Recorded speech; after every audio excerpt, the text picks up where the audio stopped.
Hello, Scoreholio organizers. This is Ben with Scoreholio. I'm going to quickly show you how you can use multiple courts for two different tournaments using the pause method that we have built into the system. So I have two different admins open, one on the left, one on the right. On the right, I'm going to open up tournament B, and on the left, I'm going to open up tournament A. So here we go. We got tournament A on the left and tournament B on the right. What I'm going to do is if you notice, if I go to bracket control here in both of them, I have 6 courts on both of them.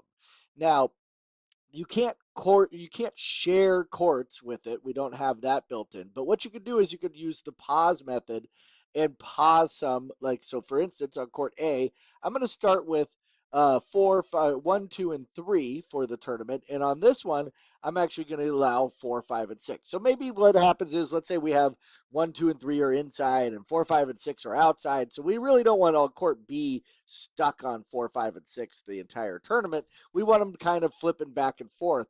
So what I'm going to do is I've now paused these. So whenever I go to the bracket tab and I make these brackets, I'm going to go ahead and create the bracket. I just have a double elimination. I just put in 18 teams, and I'm going to go ahead and create this bracket, and I'm going to go ahead and create this bracket. And you'll notice when I create the bracket, this one on A is only going to fill the first 3 courts, right? 1, 2, and 3.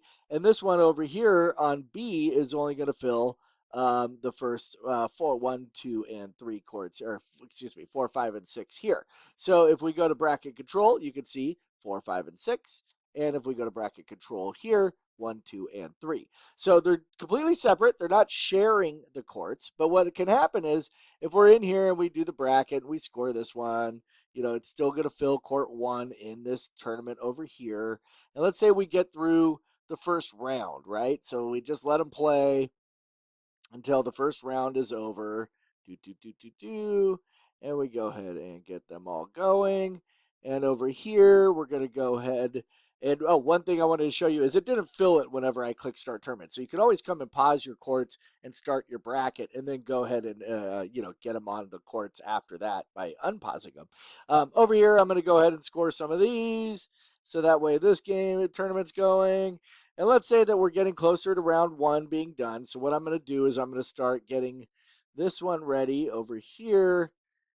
Let me just go ahead and keep submitting a couple more. So that way, you can see that like court 1, everybody's basically going to be playing on courts 4, 5, and 6 on this one time.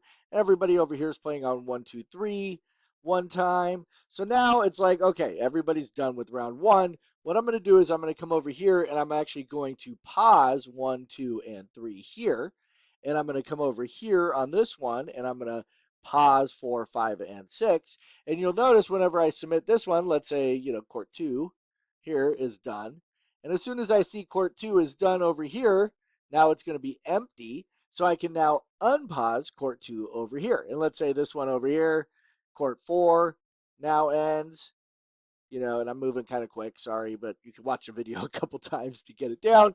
But now court 4 is done over here. I'm like, okay, now I'm going to open up court 4 here. I click advanced game and it's going to fill court 4 over here. I forgot to click advanced game. Oh, I did over here. So now that court is court 2. And so now this one over here, court 3 finishes, let's say. And as soon as court 3 submits over here, I now open up 3 over here and I advance game. So now courts are starting to fill up. Let's say this one ends. So this one submits. So now court 5 is open. So over here, I now undo 5 and click advance game. And then let's say 1 finally finishes over here and submits their game. So now all of these are done. I'm going to go ahead and unpause this and advance game. So now I'm done over here. And now finally court 6 on this one finishes and they submit their game. So now I'm going to go ahead and unpause 6 here and advance game. And now we're done, right? We've now flip-flopped courts 1, 2, and 3 from A to B. And now we've flip-flopped B to A.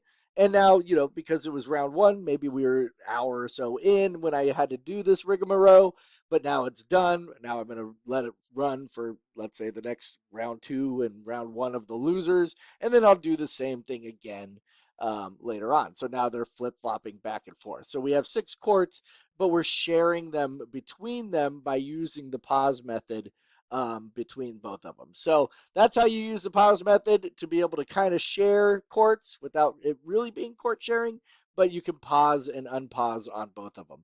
Hope that helps.